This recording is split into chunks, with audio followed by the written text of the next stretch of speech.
All right, welcome back. Today, we are cracking open a truly wild piece of advice from one of Japan's most brilliant and, let's be honest, controversial writers. So get ready because we're about to explore Yukio Mishima's guide to what he called immoral education. And there it is. Just let that sink in for a second.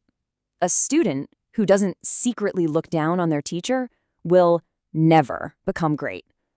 I mean, wow. Okay, let's dive into this seemingly outrageous piece of advice and figure out what on earth Mishima was really getting at. So, where does a shocking lesson like this even come from? We've got to set the scene a little bit. This whole idea comes from Yukio Mishima's 1958 collection of essays called A Course on Immoral Education. Now, you have to remember, this was written for the youth of post-war Japan. He looked at that generation and thought they needed a much tougher, much more cynical guide to life than the one they were getting in their classrooms. Mishima's first target in this immoral education is one of society's most respected figures.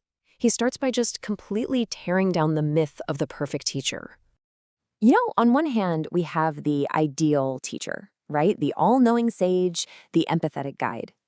But then you've got Mishima's version. He says the teacher is basically an adult who is fundamentally out of touch, someone who has totally forgotten the real pain of being young. And most importantly, he sees them as the very first and easiest adult a young person has to learn how to overcome. And to prove that teachers aren't these all-powerful figures, Mishima shares some, well, frankly, insane stories from his own school days.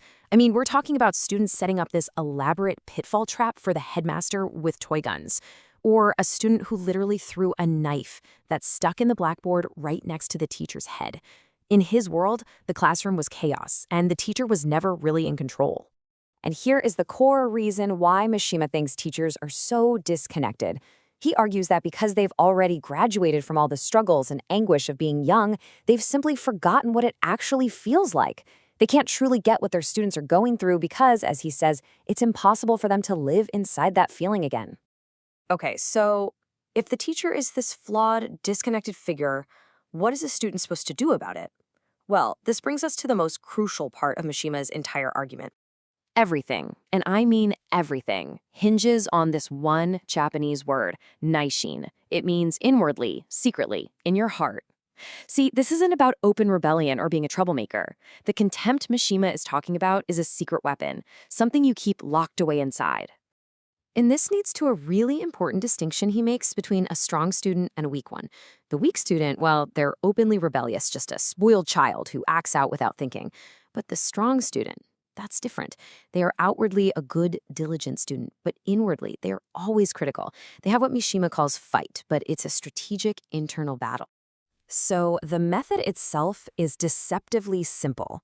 It's really just 2 steps. Step 1, on the outside, you act like a good student. You show up, you do the work, and you soak up every single bit of knowledge your teacher has to give you. And then, step 2, on the inside, you maintain that critical distance, that secret contempt. Now, just when you think you've got Mishima figured out, he adds this totally surprising layer to his philosophy. He says this contempt shouldn't just be disrespect. No, it should be mixed with pity. He paints this picture of teachers as these almost tragic figures. He talks about their worn-out suit cuffs, stained with chalk dust, their low pay, and just how hard their lives are.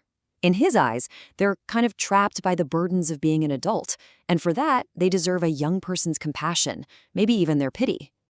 And this quote right here, this is the key that unlocks the entire essay. Mishima isn't just trying to be shocking for the sake of it, he's setting up his final and most important point.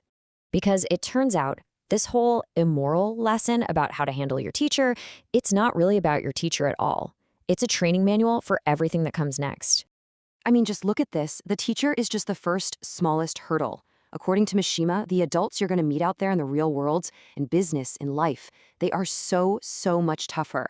Your teacher is just the tutorial level. So here's the real point. The classroom is a training ground. Learning how to manage this relationship, how to get knowledge from someone you secretly look down on, how to pity them without letting them break you. All of that is just practice. It's mental conditioning for a world filled with adults who are, in his words, tens of thousands of times tougher. Mishima even applies this same logic to those classic moral tales we all learn. He totally makes fun of the story of George Washington and the cherry tree, basically saying that in the real world, the brutally honest person is almost always the one who loses. His immoral education is all about seeing that the simple rules you're taught as a kid often just don't apply out there. And that's the thought I really want to leave you with. Mishima's advice is shocking, there is no doubt about it. But if you see it as a form of mental training for a harsh world, it forces us to ask a much bigger question. What other moral lessons, the ones we've been taught our whole lives, might actually be preparing us for a world that doesn't exist? What rules might be holding you back?